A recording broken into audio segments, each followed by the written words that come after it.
You're listening to Studio 22. Welcome to Studio 22. I'm here with my co-host Will Meldman, and today is a very special day. We are here with the 12-time Emmy Award winner, Boxing Hall of Famer, legendary sportscaster and journalist, and author of Talking to Goats, the one and only Jim Gray. Good to be here, Brock. What do you got there, Willie? How you doing, bud? Very excited. Very excited. Me too. Yeah. So one of the things I definitely know we want to talk about was obviously a lot of the GOATs that you've had been able to talk to and have incredible interviews with. Are there any moments, or is there a moment that was, sports moments your most memorable? There's been a lot of them, but I would say probably the two most memorable moments weren't by folks who were actually participating in a game. And that was Muhammad Ali lighting the torch. And seeing him there for the grace of God go by in front of the entire world with Parkinson's, perhaps the most famous man in the world, had been for a long time, had fought the American government, had fought in the ring, multiple heavyweight champion titles, and there he was lighting the torch for the 1996 Olympics. I still get goosebumps talking about it. It's now 26 years old, and it's been played and replayed over and over and over again. And every time I see it, I can still have that feeling of the dignity, of the pride, of the courage, of the ability to endure, of that feeling of joy. Just spectacular to see that and to feel that and to have been in the stadium with Fran and working for NBC at that time. Can still hear Bob Costas and Dick Enberg in my ear. Dick Enberg saying, "Oh my," which he used to love to say, and that kind of just expressed the feeling. And then President Bush throwing out the first pitch a few short weeks after 9/11 in Yankee Stadium when they resumed playing baseball, and the courage that took. We were still expecting perhaps another terrorist attack. Anthrax was being spread to government officials and to folks around the country. Congregations were not gathering, and when they were, it was pensive. It was nerve-wracking. The city still had that smell and was smoldering from the towers coming down. And there he went by himself. And he said, "You know what? We're going to play baseball. We're going to have a small sense of normalcy. We're never going to stop grieving. We're not going to get over what happened. And we will eventually, bring to justice those who did this. But for this moment and for now, can we possibly have 2 or 3 hours?" And there he went. And he threw a perfect strike. And everybody in the stadium chanting USA, and didn't matter if you were a Yankee fan or a Diamondback fan, but it was a great night for America, a great night for baseball, a great night for the Yankees, who came back and won the game. And it was a terrific night for the Diamondbacks, and it was just a proud moment. So those two moments, I would say, stand out, and they weren't. President Bush obviously isn't an athlete, and Muhammad Ali, athletic career was well behind him at the time. Amazing. Great example of how sports can transcend, just a game, right? It's so much more than that. Both moments aren't like officially on a field, right? It's off the field that it can have the most impact too. I agree. Yeah, and absolutely uniting people in the moments they need it most through that common denominator, right? And I've had a lot of great sports moments. Tiger Woods winning at Augusta. Michael Jordan's last shot with the Bulls to win that championship in Utah. Fortunate to have been on that broadcast. Tom Brady coming back from 28-3 to beat Atlanta in that Super Bowl long after everybody said, there's just no chance.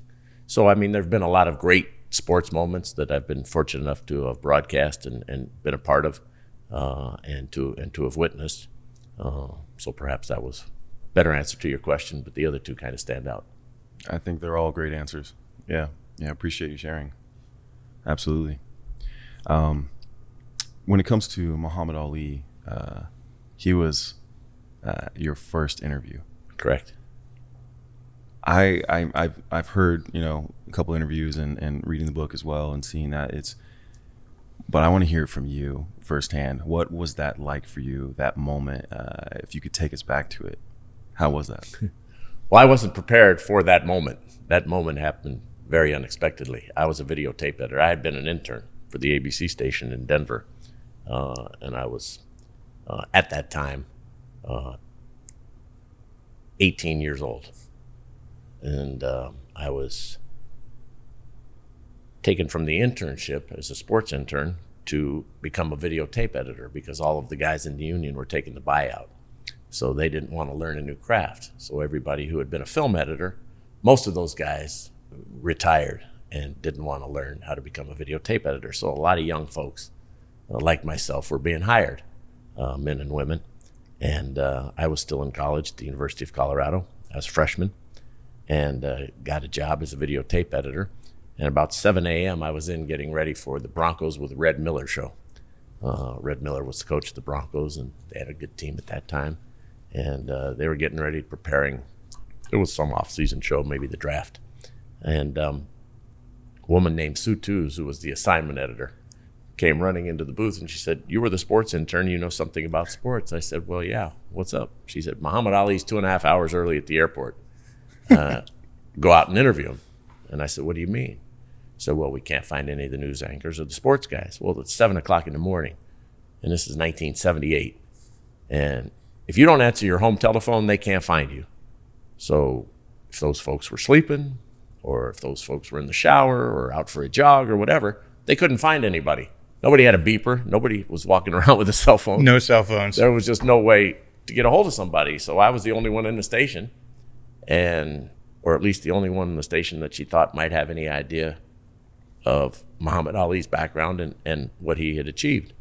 So I was kind of dressed not too dissimilar to you, button-down shirt and jeans. And so I ran into the weatherman's office, and this was a little itty-bitty guy. His name was Stormy Rotman. Well, Stormy was about 5'2". Okay, so obviously his sport coat didn't fit, but I thought maybe, he'd have something lying around. Anyway, I couldn't find anything. But I got a coat and tie. Weatherman named Stormy? Stormy. His name was Leon. Okay. But they called him Stormy Rotman on television. Got it. Sorry. How about that? I couldn't get past that. I like that. Good catch, Will. You're listening. That's good. So anyway, I went out there and ended up just doing it in what I had on. And I got there, and there was Ali with the entourage. And I sat down and I asked a couple of questions, and he looked at me after the first or second question. "You're doing the interview?" And I said, "Yeah." And the whole entourage started to laugh.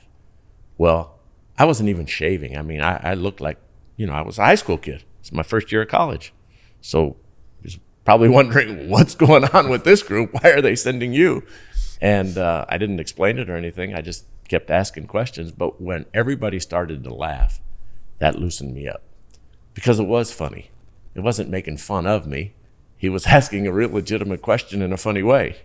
And it took all the edge out of me and all the nerves. And so by the fourth or fifth question, he said, "You sound like the local Howard Cosell." Well, Howard Cosell was the biggest sportscaster maybe ever. And particularly at that time, he was doing Monday Night Football and all the Ali fights, and somebody I'd grown up with and, loved watching. And that was the greatest compliment that had ever been given to me in my life. So anyway, he gave me 45 minutes. We talked about his upcoming fight. He was getting ready to fight Leon Spinks. And then after Leon Spinks, he was going to fight a man by the name of Lyle Alzado, who was a Denver Bronco, big defensive end, played with the Raiders later on. And anyway, so he was going to fight Alzado at Mile High Stadium in an exhibition after he fought Spinks. So he was there to promote and, get that off the ground. Came back to the station because they weren't going to put me on television to edit myself out so that they could put it on the evening news. And the news director, a man named Roger Ogden, who ran the bureau, ran the station, came in and he watched it. And he watched it for an hour and a half. And I'm not sure he even knew who I was before then. Might have seen me a few times.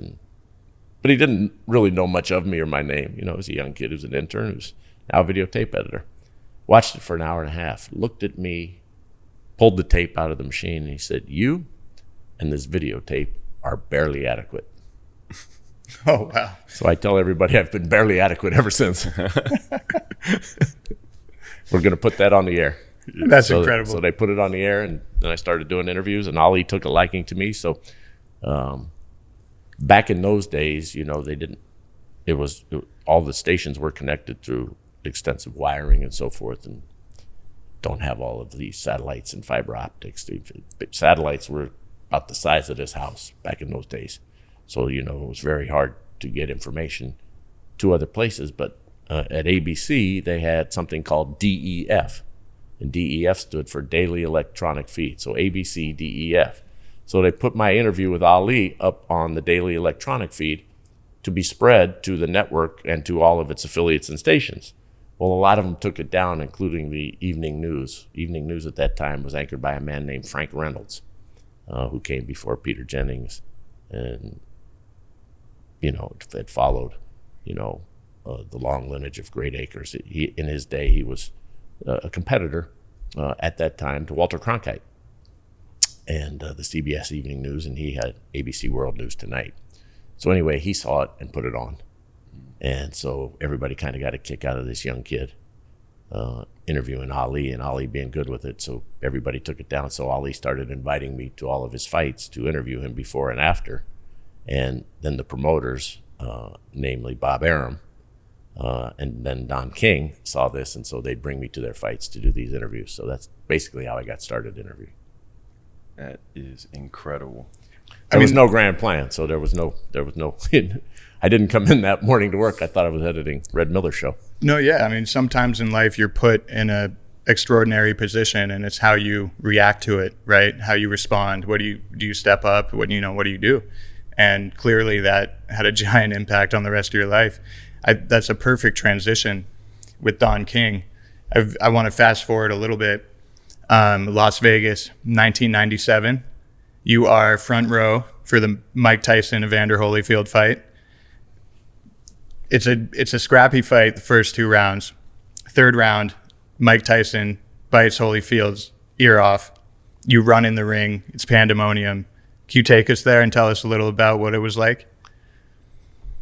Well, Mike Tyson was somebody who came along, and everybody paid attention to him because, it was a whirlwind of a life. And he was really, we hadn't seen anything like him in the heavyweight division since Ali left. And Ali's last fight was with Trevor Berbick around 1981 in the Bahamas. And so now this is 16, 17 years later from the Ali era. And while there had been great fighters who had taken over the boxing scene, Mike was really the next heavyweight who came in, who captured everybody's imagination. Okay, so we had Hagler, Marvelous Marvin Hagler, and Tommy Hearns and Roberto Duran. Those guys were little guys. They were welterweights. They're 147. And, so the heavyweight division had fallen off precipitously. Larry Holmes was a great fighter, but everybody was disappointed that Larry Holmes wasn't Muhammad Ali. It wasn't his fault. He was a great fighter. And in fact, Holmes beat Ali late in Ali's career. Oh, wow. But people just weren't into it. People were into Muhammad Ali. He was the greatest fighter. He would tell it, I'm the greatest of all times.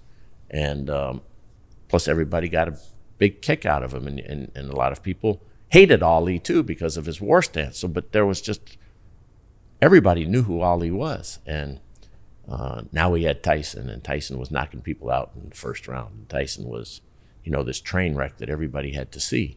And so he had been in jail and incarcerated for a conviction of rape, and had come out, and the big fight that had been looming and waiting had been Evander Holyfield. Well, they fought, and Holyfield beat him. And so everybody thought, well, that was a fluke, because Tyson had only lost one other fight, and that was to Buster Douglas before he had gone to jail, which was a huge upset in Japan, one of the biggest upsets in the history of heavyweight boxing. So when Holyfield beat him, they thought it was an overweight cruiserweight who was going to be overmatched by Tyson, but he won. Holyfield won the fight. So they're having a second fight, and Tyson, they were in the third round, and Tyson was having his best round, and but his eye had been cut. And in the first fight, the referee, man who's since passed away, a man named Mitch Halpern, had allowed a number of headbutts. And Tyson felt, and justifiably so, that there should have been a penalty or numerous penalties. And so he had warned Mills Lane, who was the referee for the 1997 bout, the second fight. He had warned Mills, about the constant headbutting. Well, early in the fight, Tyson had been headbutted bad, and he had a huge, huge gash over his eye. So much so that it's the only time in my life where I've ever seen, you could see his skull, the orbital bone. You could see the skull. When you looked at it, that's how deep it was. And I'd never seen that in another human being, with proximity as close as, actually even closer than we are now when we're doing the interview. So Tyson was upset about that, and Mills Lane did not take any points away, ruling that it had been an accident. Well, that set Tyson off, and Tyson felt that he, in his mind, had to retaliate, so he bit off a portion of Evander's earlobe. That was his response. And of course, he got a warning for that and got a point deducted. And because that wasn't enough, he did it again. And the second time he bit the ear, Mills Lane said, "That's it, fight's over, bye-bye." So that's when we had the chaos in the ring, stoppage of the fight in the third round. And Mills did a good job. Mills did the right thing. Can't be biting somebody's ear while headbutting. Seems logical. While headbutting isn't legal, and there are repercussions. It's part of the game. Biting another man's ear is not. So you think maybe if he had been docked, if Holyfield had been docked for the headbutts, maybe they finished the fight?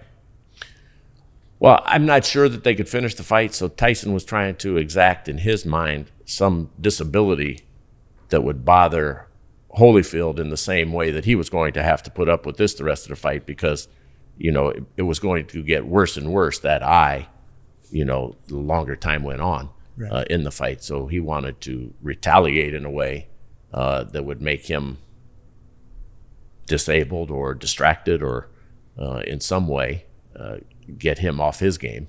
And perhaps if he'd have done it after just one and just lost the 1 point, he might have. But a lot of people think that Mike knew that he couldn't win the fight at that point and was looking, if not for a way out of the fight, to be disqualified, because this was going to be much too hard to continue. Maybe more of a strategic play. I never really thought about that. Mike's smart. Yeah. Don't ever underestimate how smart Mike is, but strategic and an earlobe on the canvas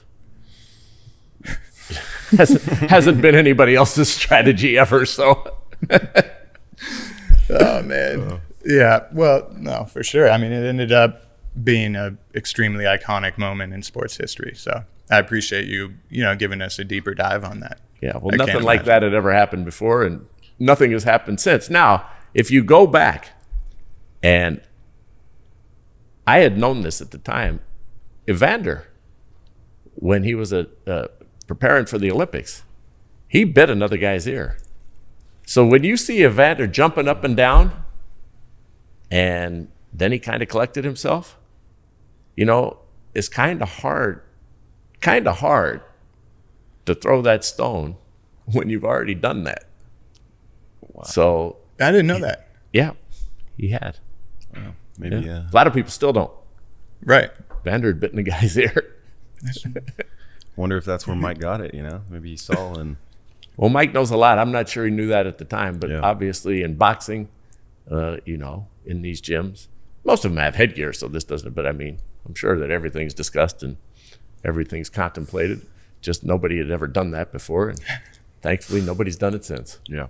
Wouldn't want to be on the receiving end of that. Let's put it that way. And then Holyfield, they found it, some guy after it all, after all the mayhem and all the police were in the ring and all the chaos that ensued, and, everything that went on in the stadium, some guy picked it up and brought it to him and to sew it back on, and he didn't want it. It was like that was going to be his badge of honor. They cleaned it up and got it to the hospital with him, and he didn't Put it on ice, the whole deal. He didn't want it sewn on. He thought that was something that he should have now, and one of the scars of war from the ring. Absolutely. Yeah, one of the biggest moments in boxing history. Yeah, amazing. So I noticed you're wearing a Augusta National shirt. I am. Yeah, and you spoke about it's coming up, right? Yeah. Springtime returns to America. It's gonna be great. Augusta. And speaking of that, Tiger Woods, I want to give a shout out to being inducted to the World Golf Hall of Fame. That's great. Which happened today as we're filming, so that's incredible. You saw it live?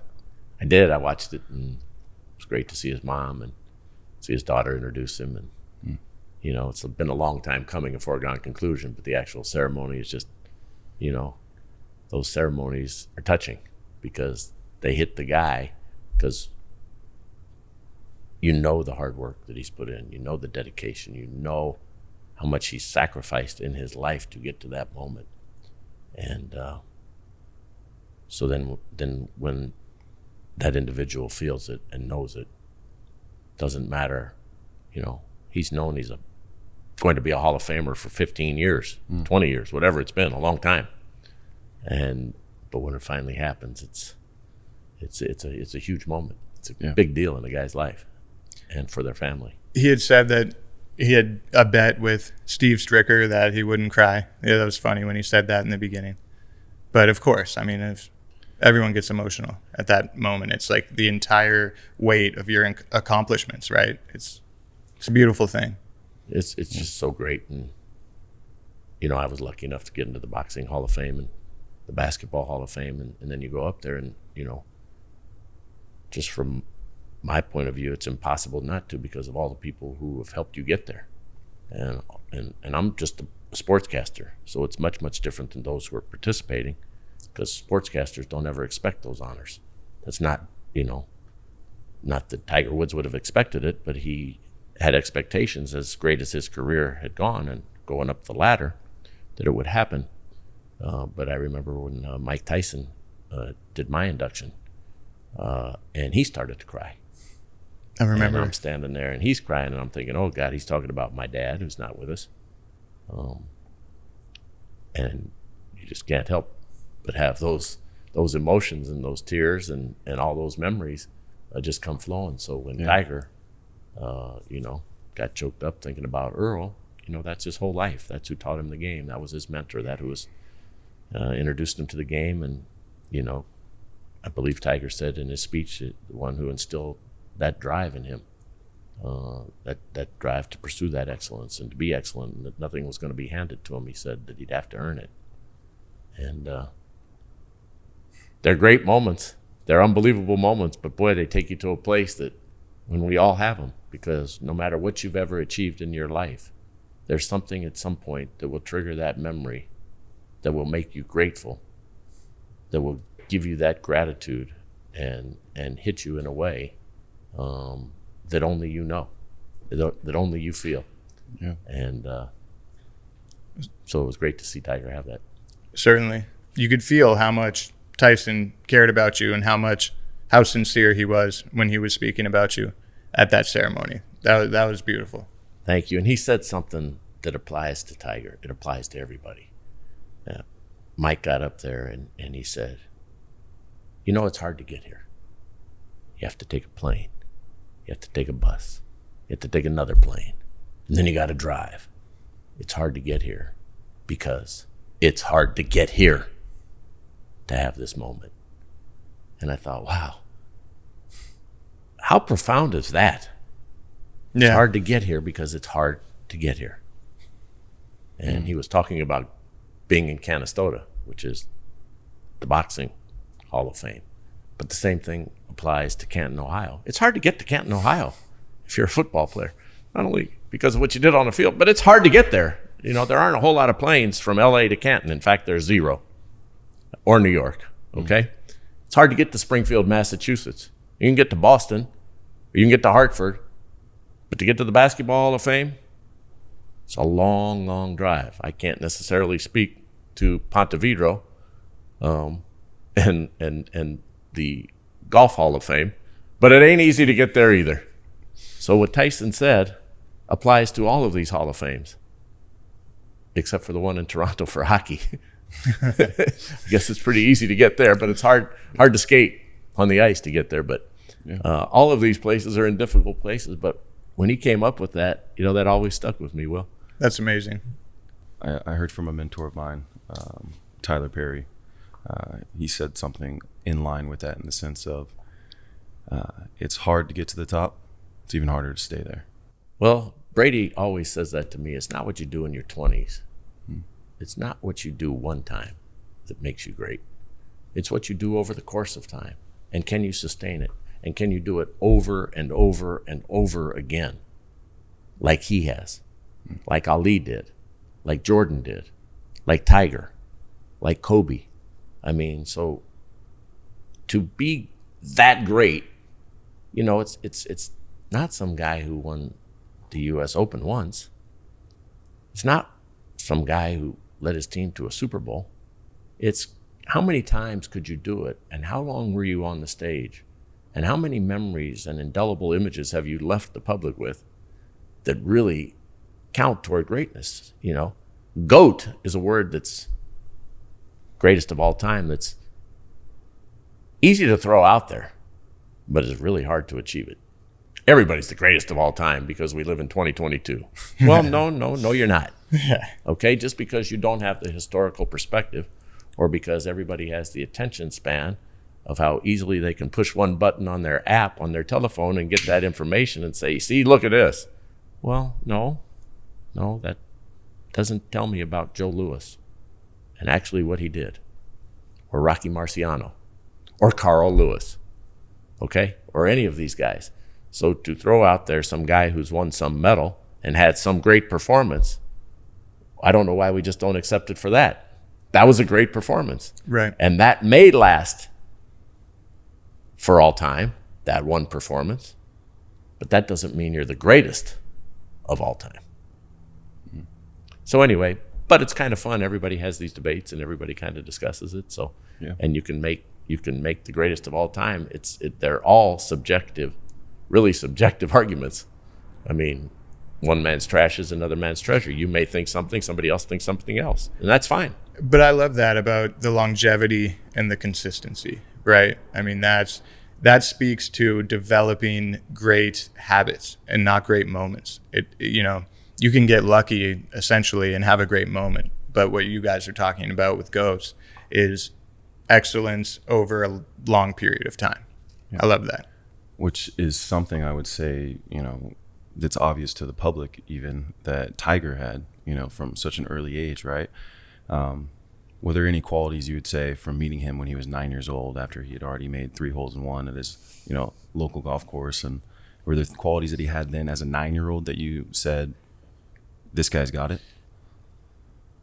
Well, when I went out and did the first interview that I did with him, and he said something, he said, when I grow up, I'm going to win all the majors and beat all the pros. Okay? And that became a very famous Nike commercial. They ended up getting that tape and using it, and has since been played and replayed millions and millions of times. And the tutelage that his father had given him, you could just see he was special. He threw maybe 25 or 30 balls into the bunker, into the sand, and when he was hitting them out, he knocked 4 or 5 of them in. I'm looking at this, like, you can't do that with 25. That's just not possible. 9 years old. Actually, when we taped the interview, he was 8. Okay? We didn't air it until several months later. And you had funded that yourself, right? Like, you were going to go. Right. Yeah, as a freelance. Yeah. I'd seen, there was a newspaper here in Los Angeles back in the day called the Los Angeles Herald-Examiner. And they used to have on the back page of the sports page, newspapers barely exist now. All we have is the LA Times. But anyway, in the Herald-Examiner, they would have transactions. And you would see who was hired and fired and traded. And it would list everything that went on in all the professional sports. So football, you'd see all the NFL transactions, and hockey. And it was just, like a column. Well, at the bottom, it had golf, and it said 8-year-old Eldrick Woods had his 3rd hole in one at Cypress Club in Long Beach, whatever it was, 6 iron, 150 yards. And I cut that out, and I'm thinking, Damn. Wow. I cut that out, and I'm looking at that, and I'm thinking, this is a misprint. This has got to be an 8-year-old or a 38-year-old with his first. Some of these numbers are out of line. This just doesn't make any sense. This kid's 8 years old. He's got third hole in one, 150 yards. He's using a 6 iron. Okay, wow. All right. Now, guys weren't hitting the ball back then like they do now. Okay, different equipment, different times. For an 8-year-old, that was a long way for a 6 iron. Okay, adult probably hit an 8 iron back then, 150 yards, or a 7 iron. An adult, not an 8-year-old. So I cut it out, and I kind of just kept it on my desk. And we got through whatever it was, football season and part of basketball season. So I finally called down there to the course, and there was a guy named John Allensmo who was the head pro. And I said, John, is there a kid out here named Eldrick Woods? He said, yep, he's here every day. They call him Tiger. Dad calls him Tiger. I said, oh, yeah?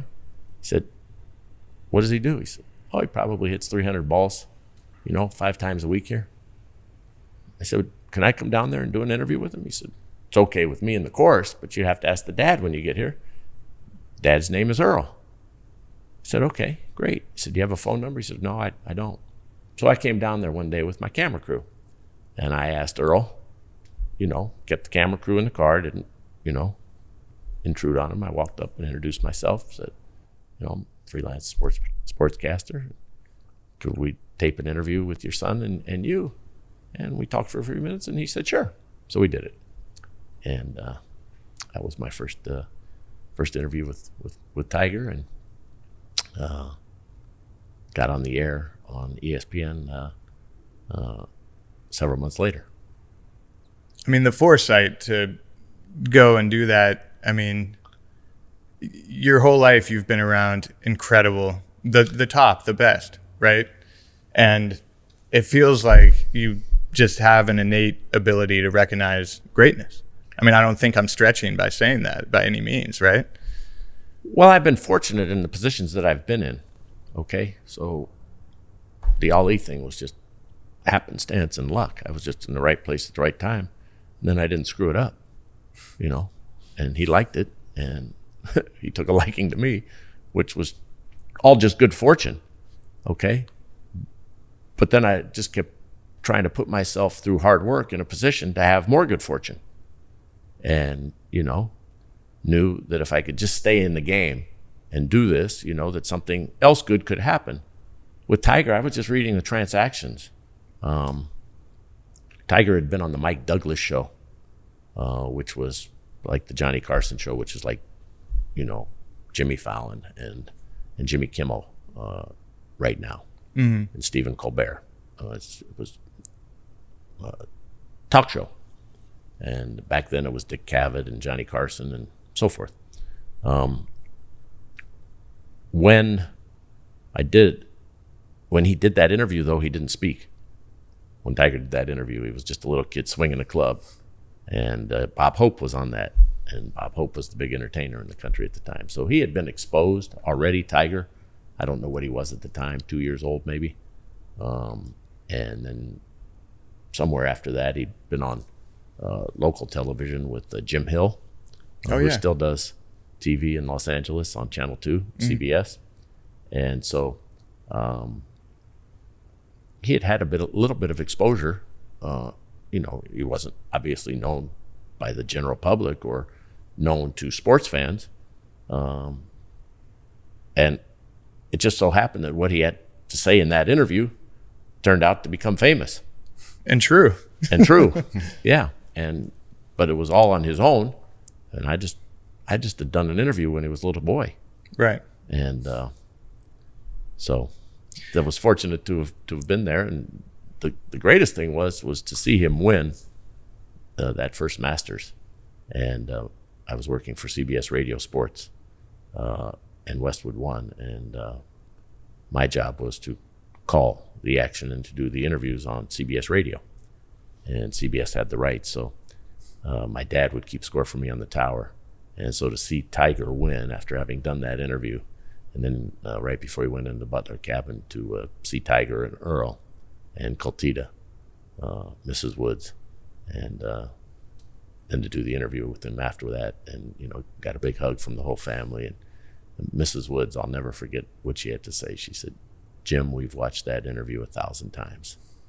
And then she went click, click, click, click, click, because those were the spikes that he had on at the end when he asked me if I wanted to be his caddy. And I've often joked with Tiger over the years that if I'd have become his caddy, I would have made a heck of a lot more money than having been a sportscaster, that I made a big mistake back then. That's incredible. Oh, that's great. Oh, that's amazing. You can hear those. You said that in the interview you did, the first interview, right? That you would be his caddy. The joke At the started end of the interview, I was carrying his clubs out, and the camera was rolling. I said, "So, Tiger, can I be your caddy?" And he looked at me and he said, "Do you know how to read greens?" And I said, "Yeah, I think so." He said, "Okay, you get your basic 10%." And we shook hands. You got a deal. So I could have been Fluff. I could have been Stevie Williams. Could have been Joe, who carries his bag now. Sure. Don't know that I'd have had the stamina or the ability to do any of it. But, boy, if those guys get 10% of his money, what's Tiger made? Made a ton of money. I don't know what his career earnings are, but it's up there. he probably would have renegotiated with all of that, and it's probably down to 5% or whatever, but pays better than being a sportscaster. Man, oh man. Making me consider our life as a caddy. Well, if you can find the next Tiger Woods, go do it, Brock. I'm going to start reading Sign the up. newspapers. Yeah, The last one, LA Times, I'm going to start looking. I don't even know if they run the transaction wire anymore. Probably not, right? I think there's enough online if I get to work, maybe. I've just dated myself so much in this interview by telling you, there's nobody even understands what the transactions are, or look at the agate type. They don't even know what that means. Oh, no, but it was like a part of the magazine. It was part of the newspaper. Or newspaper, Yeah, sorry, but I mean, nobody. Who looks at the newspaper today? I would read the San Francisco Chronicle sports section because they always had like the Giants and the 49ers on my teams up there. But, that was probably 10. Probably 10. In a way, it's just, I would say it's probably just adapted to online in different ways of receiving information, right? So, newspapers were a great medium at the time, but then it's turned into phones, it's turned into news stations. We needing people like you, Jim, who give us information in a different way, faster way, a more entertaining way, I think, if anything. 100%. So if you look at Tom Brady, he's probably, he's certainly different than some of the other athletes that you've worked with, in terms of he was drafted in the 6th round, 199th overall, definitely not a child prodigy, but obviously ended up becoming the greatest quarterback of all time. And I don't think anyone can really argue that. What was it like? What did you discover in Tom early in his career? Were there any signs that he would reach those heights? Or what about him could you tell that would lead to that? No, I'm not sure I have a good answer for that. Because Tom had a transformation after, he got the opportunity and he won. And then he continued to build on that. Okay, so he wasn't one of these can't miss guys. He was a guy who got an opportunity, even though he had been down on the depth chart at Michigan, and then drafted, as you said, 199. And then he gets into a game, because of injury. And then Drew Bledsoe never gets his job back. Tom gets the call of the tuck rule against the Raiders and wins the Super Bowl. Well, you're not benching the quarterback that won the Super Bowl, so he kept that job, right? Certainly. And he wins another Super Bowl. Then he wins the 3rd Super Bowl in 4 years, okay? So that's how that legend was born. And then he saw that he was still just at the very beginning, because all of this happened in the first 4 years of his career, okay? And he wasn't eating avocado ice cream then. He wasn't training as he was training now. He wasn't doing any of these things that has given him the longevity. He had a transformation. Now, he had all of those internal mechanisms that allowed him to take off and to know that he was going to work harder than anybody. He was going to be more diligent. He was going to listen longer. He was going to do all of those things that nobody else would do to make sure that he not only maintained his position, but got better at it. All right? So all of those elements were already there. And then he won. Okay? So then he not only had all of those elements, but now he had the confidence that had never been given to him in the past, except for internally. Okay? He was seeing results. And he had teammates who were helping him provide those results. Okay? So at this impressionable time, he not only had a coach who put him in the game after the injury, but kept him there. Said, I believe in you. Before then, the only one that believed in him was himself. And I'm sure his family, and friends and so forth. But so now, but if you look at Tom Brady in 2003 and 2004, and you look at Tom Brady in 2022, okay, that's a different guy. Yeah. It's a much different guy. Natural progression of life changes things too. He's married, responsibilities, children, 3, responsibilities, organization, Super Bowls, 7. There's a lot of people who are now counting on you, but life changes. But what he was able to do was say, you know what? Now I'm going to incorporate my principles, my beliefs, my method, the TB12 method, okay? And it's not conventional. And pliability and Alex Guerrero and all of the things that go into that. You're bucking a system, okay? You're bucking a system that's telling you you've got to stretch, you've got to lift weights, you've got to eat beef, you've got to put on muscle, all of those things. And he said, no, you don't. No, I'm not. What do you mean? Well, I've won 3 Super Bowls. And now I've got, after a long gap, a 4th. So I've done this in a different way, which I think will end up helping you.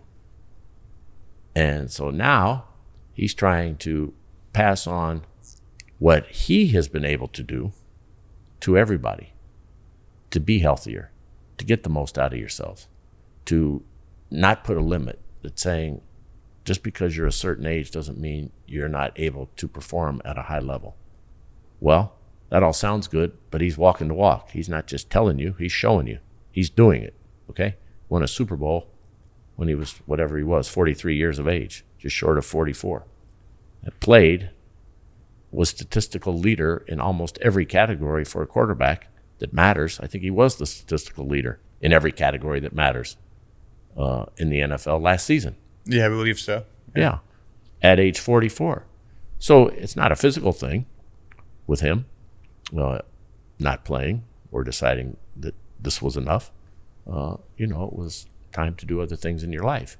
If, in fact, that's what he ends up doing, some people think maybe he'll come back. He's left the door open. He said never say never, but he's also said he's real comfortable with where he is at this time and comfortable with the decision. So there's a lot of great things that he can do and achieve. And he now has his own roadmap of how to do it. And he'll just apply that to business, to his brand, to Autograph, which is the NFTs, and the cryptocurrency with FTX, and the TB12 method and all of the centers with Alex through the book and so forth. So he can spend his time with his kids and not miss that whole life. Maybe the best example of like self-actualizing, right? Like that principle of stepping into yourself and just completely, transforming and stepping into that. I love that. We have our own radio show. It's called Let's Go. It's on Sirius XM, and we've done a radio show together on Monday Night Football. Me and Tom and Larry Fitzgerald for a long time, more than a decade. And this year, we had a guy named Sadhguru on, who is a guru from India, who's got billion followers plus. And he talks to all of these folks over there in India and across the world. And, you just said something about self-actualization. And he came on our podcast, Let's Go, and he said something that was really interesting. And Tom has been, listening to Sadhguru for a few years, and I was introduced to him 4 or 5 years ago by Mike Tyson. He's really a brilliant man, unbelievable. And he said, I come over to the Western world here in America, and they keep telling everybody the biggest bunch of garbage I've ever heard. Live in the moment. And he has this thick accent from India. Live in the moment. He says, what kind of BS is live in the moment? How do you live in anything other than the moment? You're not living in 15 minutes from now, and you're not living in 6 years ago. So what is it you were teaching? Live in the moment. He said, the problem is we are blessed with magnificent memories. And those memories are what guide us. You don't touch the stove because it's too hot. You love your family because your memory of how good they have been to you and what you've learned from them. Then, because you have this vivid memory, you now condemn yourself to a future that you have no idea what's going to happen, but something bad happened once in your life and you think, next week this is going to happen. So you live in something that does not exist based on something you cannot predict. And anyway, he just talked, and it was just so brilliant. And it really does allow you to understand that all we have is what we're doing at the moment. It's not living in the moment. It is the moment. Yeah, being present, being conscious, 100%. Right. So am I going to enjoy this right now? Or am I going to be displaced and thinking about what might have happened to me with my wife last night, or something 3 years ago, or so distracted that I don't have a good time doing what it is I'm doing right now with you all, and thinking about what I'm going to eat for lunch? Then what happens when I get to lunch and the burger's terrible? Well, I was wrong. You ruined 2 moments. Yeah. Very good. Yeah. Exactly right. Anyway, Sadhguru is an interesting guy. I don't know how we got to that or what made me think of that, but well, self-actualizing right. and Brady, and it all ties together. Appreciate that. I hope so. Yeah. And If you're lost, rewind it, hit that button, and go back 20 seconds, and maybe it'll make sense. we're too busy living in the moment to remember what's happened 15 minutes ago in the convo. So we're here now. I love it. That's awesome. No, your memory is what gives you the ability to enjoy everything, or to have sorrow, or whatever. But don't condemn yourself to your memory. Yeah. I was telling, we were talking about that yesterday, actually. And it was truly about how we go through life and we have so many different teachers and people showing us different ways and different experiences that have happened to us through our lives. So we take these moments, I feel, and then we identify with them. And then through that, like you said, our memories help dictate who we are, where we go, what we do, how we show up in the world. And, someone like Tom, too, who's self-actualized that, my way is the way that worked for me in his own unique right. And I think taking a part of that for all of us is so cool, because this moment is so great, but it's also, if you have dreams, you have goals, you have ambitions, to take it on your path, because your path is never going to be the same as somebody else's. There's clues, there's things that will teach you on that way. But if you are able to take everything that works and applies for you, you'll get there the way you're supposed to get there, Amen. Speaking of Tom, I heard him say that Jack Nicholson gave you a nickname, Scratchy. Yeah. Yeah. And that was a representation of your perseverance and ambitious work, is what I was reading. Well, Jack used to watch the Laker games late at night. He would tape them. And back then they were VHS and Betamax tapes, so he would tape the game. And then from time to time, he would want an explanation. So he would call at 2 a.m. Again, no cell phones. And he would be watching the tape.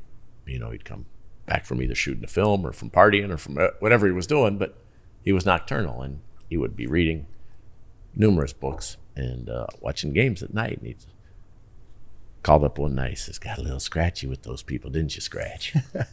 And I said, "Sorry, Jack, what are you talking about? It's 2:15 in the morning." He said, well, you just kept digging for the story. I'm always going to go with the performer. Always going to go with the performer, but just keep scratching and keep digging. Way to go, Scratchy. And I really didn't even know what he was talking about because I was sound asleep. And he had seen an interview that he liked where he thought I kept digging. So from that point on, he would call me Scratchy when I'd see him, either at the Laker games, and then we started playing golf quite a bit and countless rounds of golf, and he would call me Scratchy. Well, the guys at the golf shop or on the first tee or the starter or the caddies or whoever thought it was because I was a good golfer. Oh, wow. Come on, Scratch, let's go play. That makes sense. Good shot, Scratchy. Well, that had nothing to do with it, but all those guys then would start calling me Scratchy, until they saw my game, and it would fall apart after about the third hole. But they would still think that's just, Jack had a nickname for everybody. Yeah. Everybody who he plays golf with or is in his life, his buddy Rudy Duran, Luty, Rick Dees was a guy who played with us all the time. Oh, I met him at Lakeside. He's a member at Lakeside. Great guy. Been on the radio forever, Hall of Famer. You just shook his hand for a second. It was very big. He's a wonderful guy. Anyway, he back in the day could hit the ball big drives. He go, long ball, Ricky D's. Man can hit a long ball. Here comes long ball.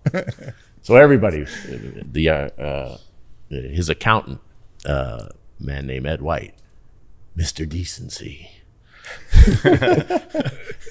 Everybody had a nickname. Yeah. Byron Scott, when he was playing, shoot it, B. Oh yeah, we were talking about it at the game, right? When you said Byron came on and I just screamed, shoot it, B. Yeah. And he turned right around, didn't he? Yep. Anyway, so Jack had a nickname for everybody, so he started calling me Scratchy, but nobody really knew what it was except for, my friends and until I explained it many years later. And Tom wrote about it in the foreword of the book.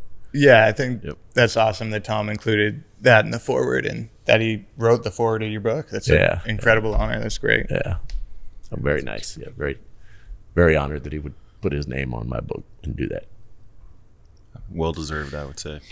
So you have an interesting relationship and friendship with LeBron. You've known him a long time, since he was starting off. And how did that relationship lead you into the decision? And that program was such a seminal moment in sports.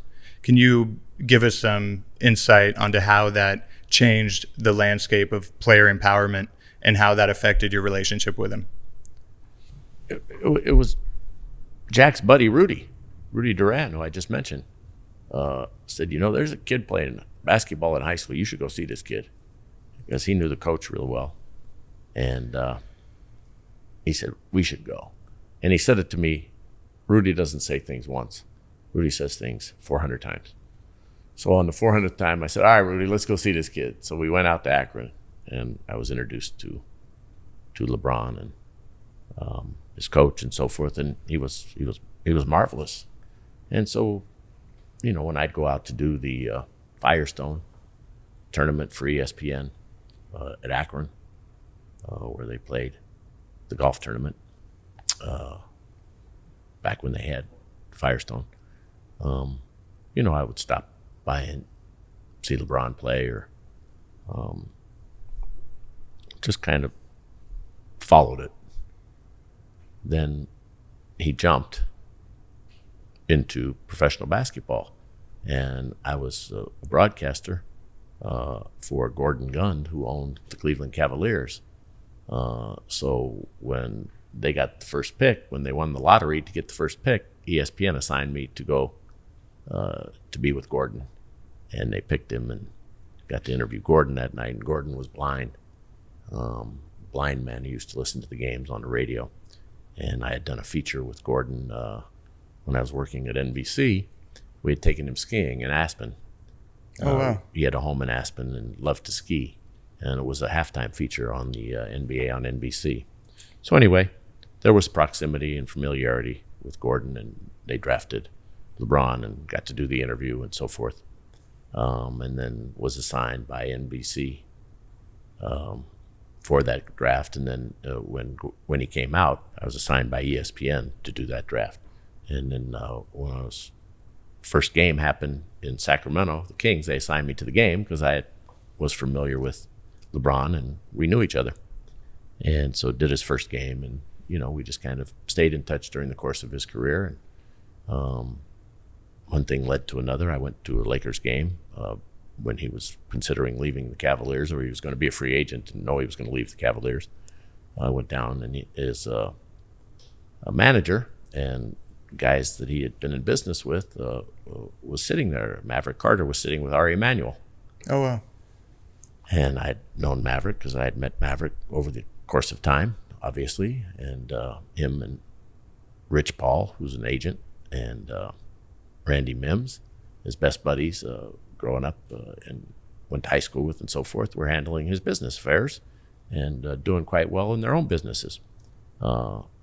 Marketing, I believe it was LRMR, standing for LeBron, Rich, Maverick, and Randy. And that was the name of the marketing company. So anyway, I went down and I asked him, I said, LeBron's going to be a free agent. I'd like to be able to do the first interview after he does it. And Maverick said, okay, yeah, I'll tell LeBron that. Sounds decent. Okay. And then I said, in fact, we should just do a show. We should just do a show announcing where he wants to go. And Ari Emanuel said, that's a brilliant idea. And Maverick said, I love that idea. That's fantastic. And then Maverick said, and we can give all the money to charity right then. And I said, well, let's do it. And he said, all right, let's do it. So I just kind of kept in touch over the course of the next however long it was. This was the beginning of the playoffs. I had a lot of twists and turns, but anyway, we finally made it. And we got ESPN to give us the hour, did the decision at the Boys and Girls Clubs, made a contribution of $6.5 million, the largest in the history of that organization. I believe still to this day it changed the lives of thousands of kids, made their lives better. And he announced his decision, and was on national television, and led to him going to Miami, taking my talents to South Beach, and went from being a guy who was loved in the country to a villain for no reason over a television show, and one that benefited thousands of kids. Right. And if you look at that now in the rearview mirror, it was actually player freedom.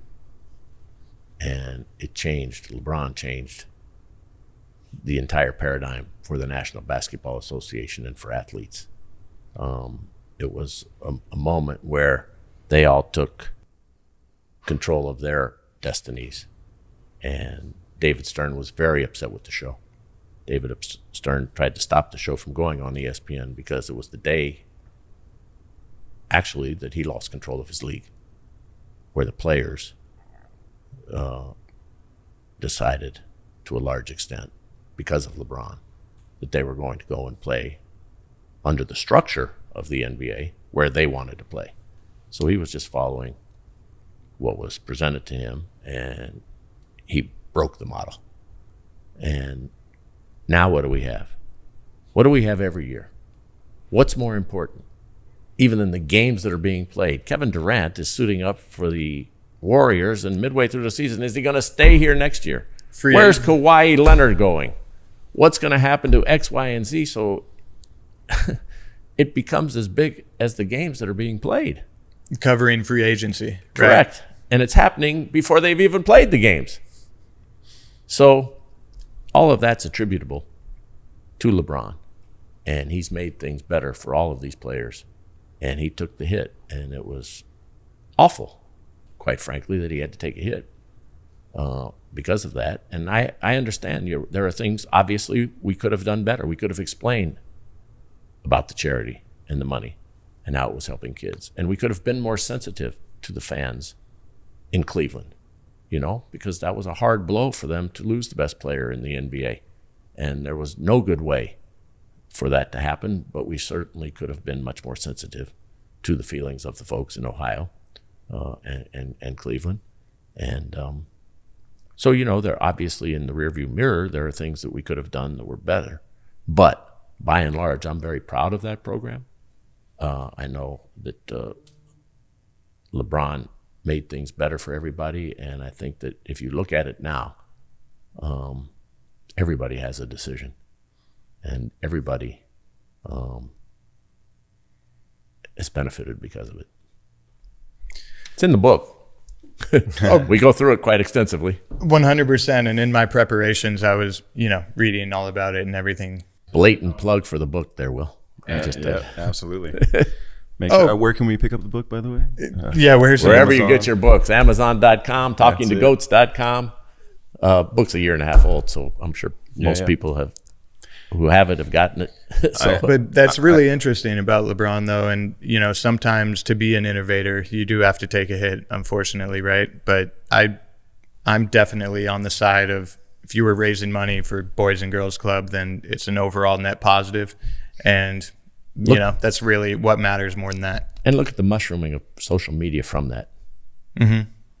All of it took off. And you can point to that as the moment, because that was one of the moments that led to all of this. Now, some people may argue that they don't like where we're at, and they can have that argument, and that's, probably with a lot of, good reason behind it.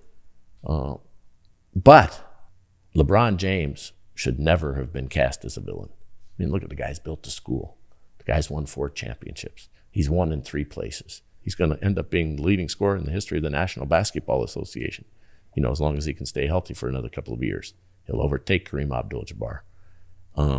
So if you just look at all that he has given and all the folks that, have enjoyed watching him play, to cast him as something, well, you're mad that he left the team? People leave their jobs every day. They go where they want to go. Okay? And anything other than a leader, for him is just off. He's an innovator, a leader. I mean, you got to respect everything he's done. Absolutely. That doesn't mean you agree with his opinions. Doesn't mean you agree with his social media tweets and so on and so forth. Doesn't mean that everything that he does, you just give him a rubber stamp and say that's wonderful. No, that's not what I'm saying. No. Everybody has their own opinions and has their own feelings, and LeBron has his. And you're not going to have universal appeal, okay?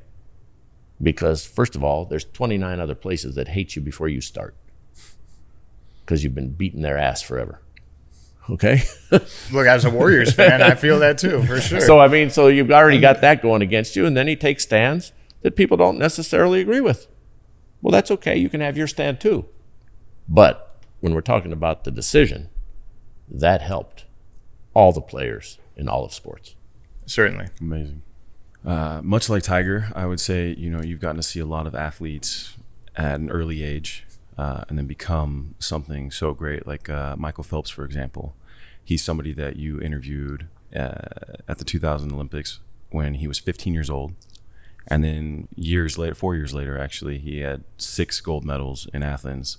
What would you say his impact has been on Olympic sports overall?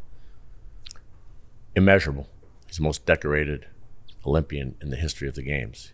He's won more gold medals and more total medals than anybody ever, and they've been doing these games since 1896, okay?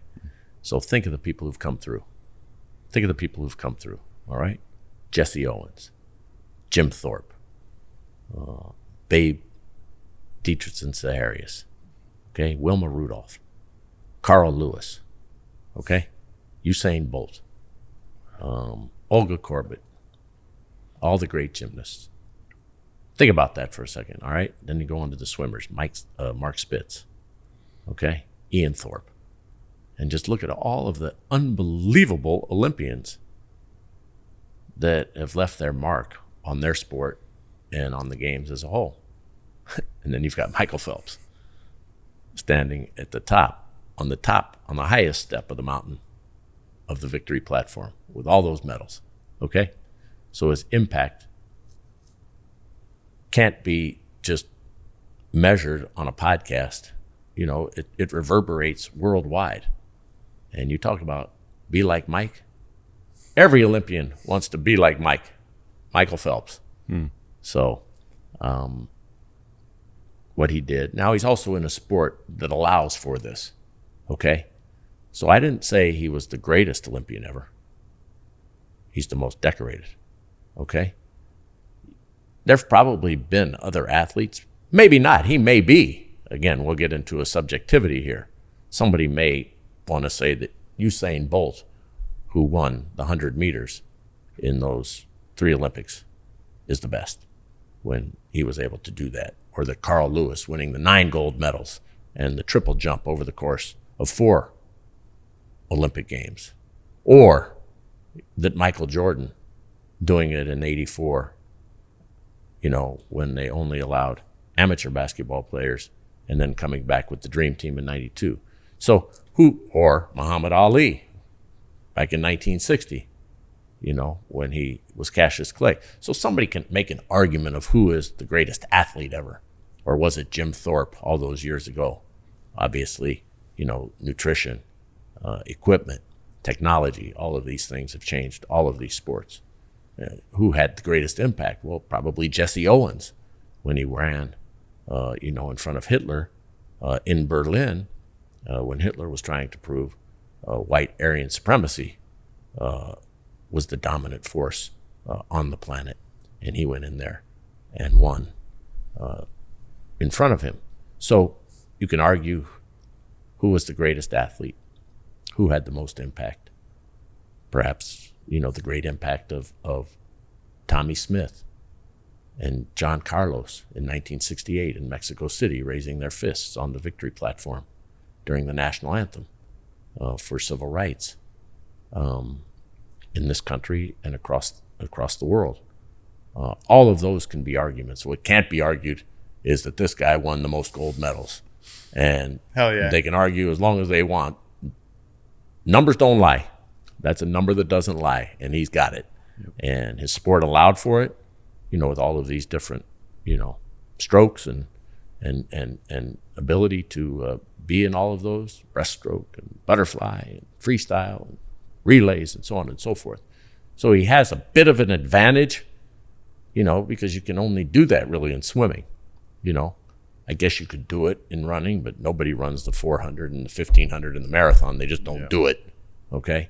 You can run a relay and you can run your race, basically 100 and the 200, and then it gets, I don't think that we've had somebody, Oh, totally. It's like different muscle groups, like fast twitch versus endurance. Right. Yeah, it's totally. I don't think we've had that, and there's just not the ability in the other sports to win and, accumulate those kind of numbers. But for him to have been able to do it from 2000 all the way up until retirement in 2016, and he didn't win a medal in Sydney.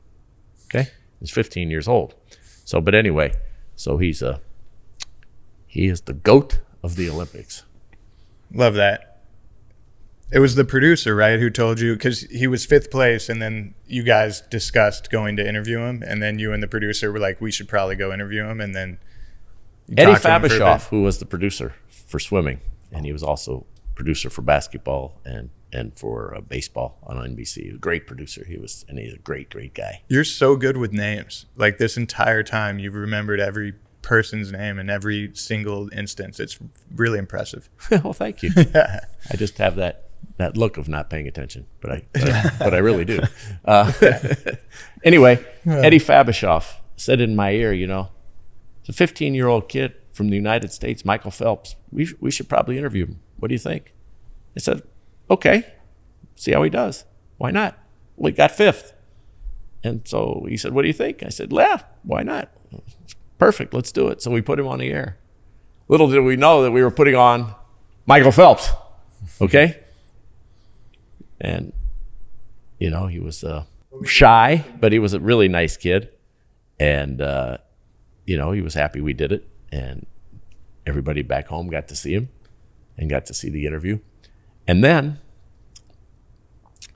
because of that, because of my experience with him in 2000, I put together a show for ESPN, America's Greatest Living Olympians. And my first interview was Muhammad Ali, and he allowed me to do the last interview he ever did on television.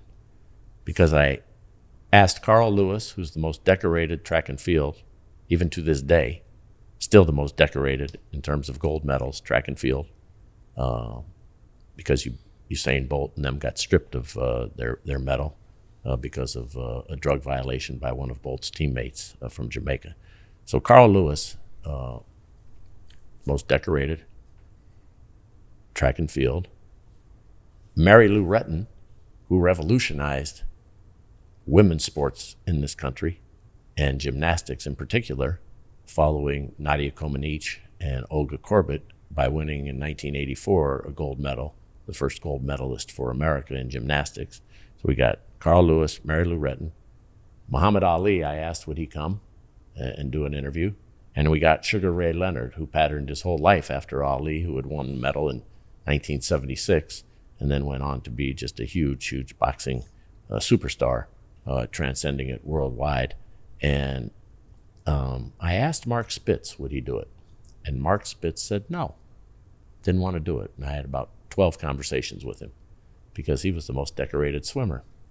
And I wanted the 5 of them to go up to the Stanford pool 3 nights before Michael Phelps left for the Olympics to do an interview with the 6 of them. Everyone agreed except for Spitz. He thought it would hurt his marketability. Turned out to be the best thing that ever happened to the show. Not because I disliked Mark Spitz. I wanted Mark Spitz. But now we went up there 3 days before he left. And now if you look at that show, you have the most decorated swimmer and the most decorated Olympian ever in Phelps. Okay? 3 days before he left for Athens, he'd never won a medal. And we put him on the program at 19 years of age. He didn't feel he belonged. He didn't feel like he belonged in the group. But I said, yes, you do. Because you're going to belong real soon. We had the greatest women gymnast of our time in Mary Lou, the greatest in Ali, the greatest track and field with Carl Lewis and Ray Leonard, the icon. So those 5. So that program today, when you look back on it, is literally like watching Babe Ruth, Ted Williams, Hank Aaron, pick your 5 greatest baseball players, No, it's and they're the most talking legendary group, and they're ever talking about what it is that they were achieving and going, what they had been able to do. Yeah. And it was Ali's last interview ever on television, and I'll never forget how the program ended. We had these torches flown in from Athens that they would use to light the cauldron there, and we gave it to Ali for the last segment. And Ali took that torch, and he stood up. And he said his last words that he spoke on television to the American public was, I'm the greatest. You're the latest. Go win all those medals. And he handed it to Michael Phelps. Oh, That's incredible. I just got the chills. Yeah, that's It's really amazing, even through that. It's like, wow. Speaking of gold medalists, by the way, I'd love to talk about Kobe for a second and your relationship with him. You first met Kobe when he was a kid and he'd run on the court after his father's practices at the San Diego Clippers games. Fran ended up booking his first Coca-Cola deal before he entered right when he was entering the NBA from high school. You describe a moment in your book where you guys are in Hong Kong on a work trip and he's singing karaoke and he's showing you videos of his daughter playing basketball. It was a very touching moment.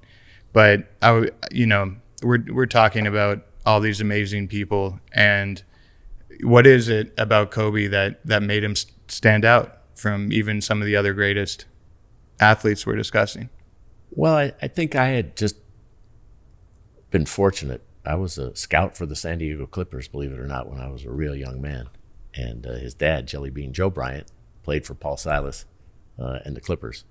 And so I remember Kobe being born to Pam and seeing Kobe when he was, a couple months old in his mom's arms. Oh, wow. And so, I've been very fond of Pam and Joe all of these years. And, then I moved to Philadelphia, and Kobe and them moved to Philadelphia.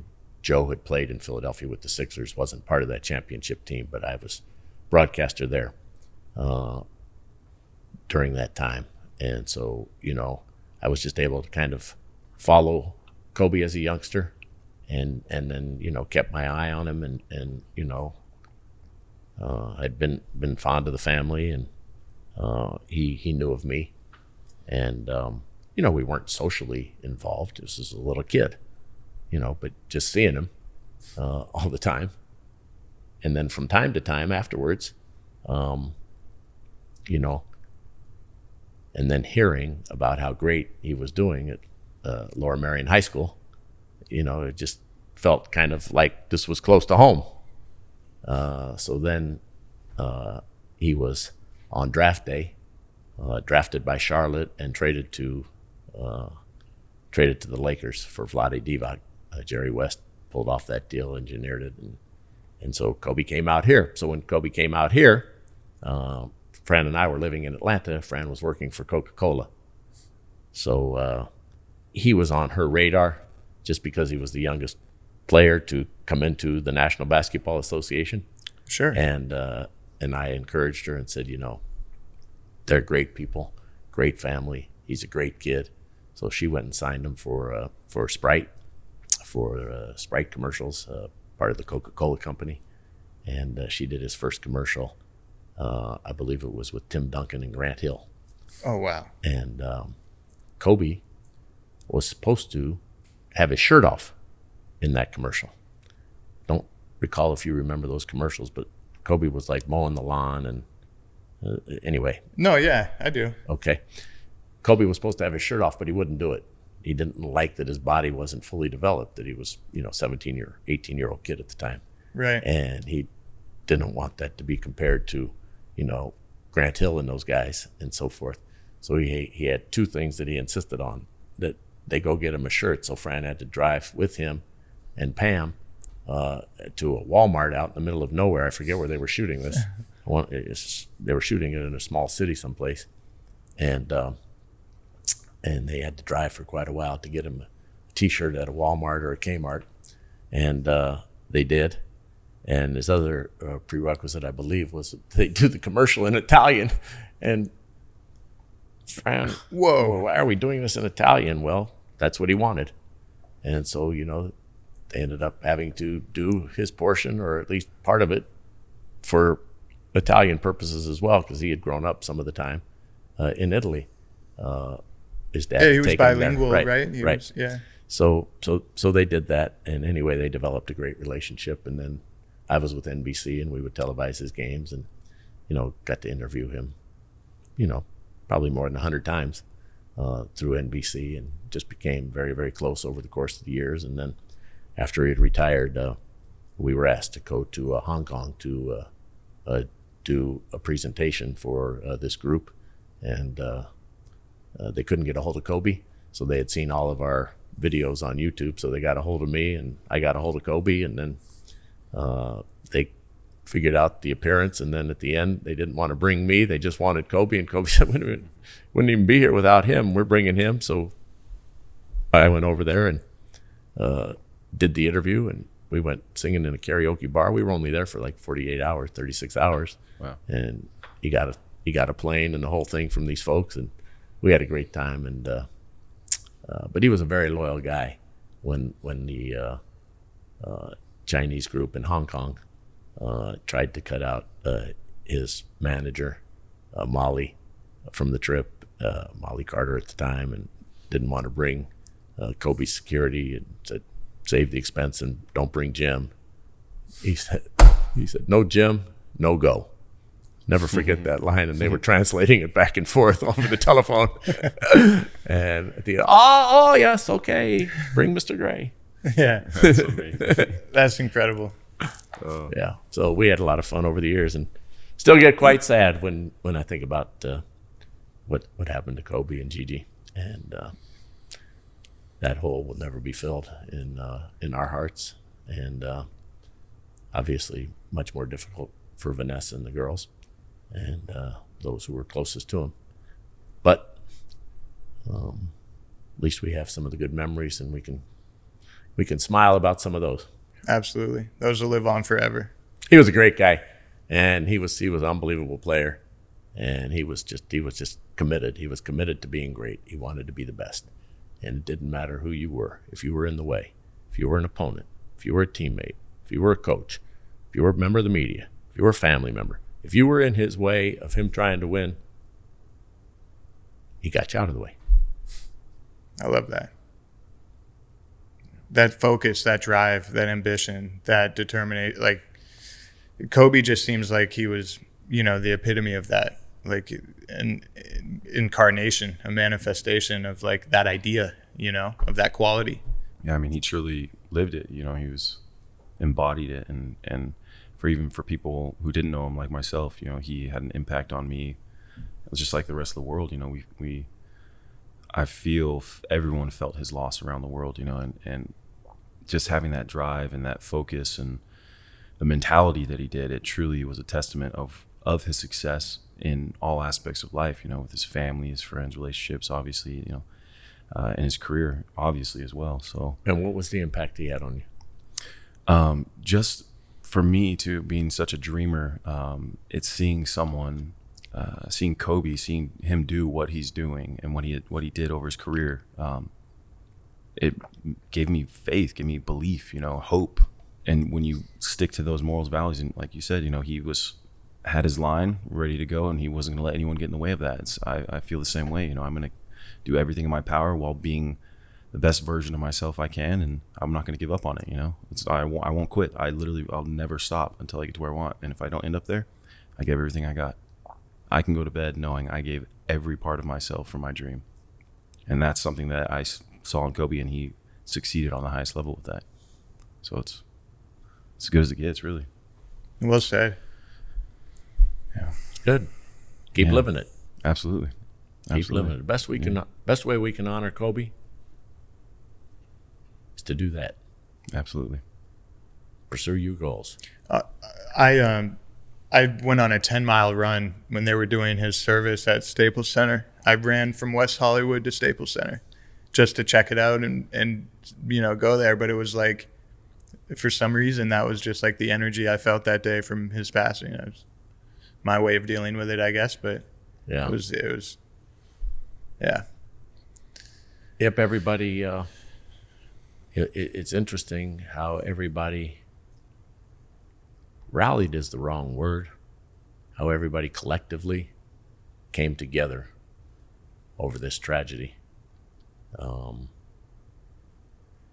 in a way that you know, was so memorable for all of us. You know, it was just to be able to see the outpouring and to feel the love that was, you know, the love and the grief that was being exhibited by, you know, everybody in Los Angeles and really across the country and around the world. Obviously also impacted because his daughter was with him and the others in the helicopter. I don't remember anything quite like that, really. The only thing that in my lifetime compared was John Lennon when he was shot outside the Dakota in New York. And the outpouring worldwide from that was very, very similar. Much different artists, much different impacts, but same type of feeling. It's obvious to me that you're an incredible listener. You're highly empathetic, and the way you have a perspective that I feel like from every interview I've seen with you, every way you show up, even here now, that you lead with kindness, you know. And what I'm curious about, this is just, you know, I feel like for me, is do you have, knowing what you know now, do you have any advice you would give your younger self? And also, would that be the same advice you'd give a stranger about life? That's a great question. The advice I would give my younger self, the passage of time changes your perspective on everything. So when hurricanes are going on and you're in the middle of a hurricane, whether it's your professional life that you're just running from spot to spot to spot to spot, doesn't allow you all the time to have the perspective of what it is that you're engaged in. Okay? You're just trying to make it to the next event, make it to the next interview, and, you know, it's goal-oriented. You know, staying on the air, staying employed, you know, and trying to get better through it all. So I would slow myself down, mentally, physically, with everything, because I've always kind of felt when I didn't know what to do, don't do anything, as opposed to make an immediate, leap onto something or to be impulsive. Because usually when you can think it through and slow it down, it's a lot better place that you'll end up. Okay? So that's what I would advise myself. Just slow it down just a little bit and don't be in such a hurry to do everything all the time. As far as advice now, I would just advise people who are coming up now, do everything that nobody else wants to do and you can still succeed. Do all the things that you feel are beneath you and your education level will be beneath you. Because all it really takes is subjectively one woman or one man noticing to give you that opportunity, and then you have a chance to go prove yourself and excel through your hard work. But to get to that, for me, it was, ripping the wire, white balancing the camera, editing videotapes, logging games and highlights. Well, I don't want to sound like I'm, some intellectual, but I was an honor student at the University of Colorado. And I spent hours logging tapes of guys making tackles that, is this really how I'm going to spend my life? Is this what I'm going to do? I'm going to sit in this cubicle staring at 3 monitors to try and see how many times Randy Gradishar makes a tackle? But I did it. So why did I do that? Because I always thought that if I can do this well, somebody in there will notice that this takes dedication and effort, and everybody else doesn't want to do it. So that would be the first thing I would say. Then second of all, I think the most important thing you can do is use your ears. Your ears will never hurt you. Your hands can. You can type out something that's irretrievable on your cell phone, on social media, that sticks. Somebody takes a screenshot and it never is going to leave you. Or put it on Facebook. Use your hands, you push somebody, it's on a videotape someplace, and somebody thinks forever, this guy's violent, this guy's mean, this guy snaps. Okay? Use your mouth. Can't bring the words back. They're out there. They're probably being recorded. They can be hurtful. They can be damaging. They can be not well thought out. They can also be brilliant if you take your time and think it through. But what about your ears? If you just listen to people, if you can listen, think, and react, that's going to serve you best. And when I was growing up, watching people on television, the best people who could listen, think, and react, there was 2, and they were on at the same time, and I'd watch them on my monitors after the evening news. Johnny Carson and Ted Koppel. So I would study those tapes, and I would just keep watching them. And I think, God, this guy Ted Koppel, he's talking about America held hostage, the Iran crisis, when they took the hostages at the embassy. Yeah. And this guy could listen, think, and instantaneously react with a question. And I said, wow, that's brilliant. And then Johnny Carson would do it at the exact same time on a different channel, but he was doing it with comedy. Wasn't written for him, but he was a brilliant listener. So now just expand on that in life. Nobody listens to each other anymore. Everybody has their point of view, but we're not taking into account what the other person is thinking and what they're saying. That's part of the reason why we wanted to do this podcast as well, is, to be able to sit down with amazing people like you and listen, right? I mean, how often can you have a hour, 2 hour long discussion where, that's uninterrupted with a television or a cell phone, and it's really powerful and inspiring. So we're excited to hopefully share that. Yeah. You are. Keep doing it. Yeah. And just keep listening. The better you listen, the better your questions will be, and the more listeners you'll have. That's amazing, yeah. The better you listen, the more listeners you're going to have. I love that. Well, thanks for having me. I appreciate it. Yeah. It's been fun talking to you guys. Yeah, it's been fun listening. Yeah. Really appreciate it, Jim. That was awesome. Thanks for your time. And again, Talking to Goats. It's been out for a year and a half. You can get anywhere. I got mine in one day on Amazon Prime. I recommend that. But great book, great read, great man. Do you have the Sharpie? Oh, I got There we jealous go. of Will's sign one. So There we go. there you go. Sorry, we pulled a fast one on you. Let's go. No problem. Let's go.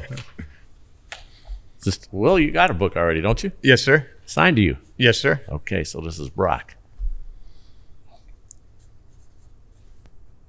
All right. Thank Here we you. go. In the books. There it is. Thank you so much, Jim.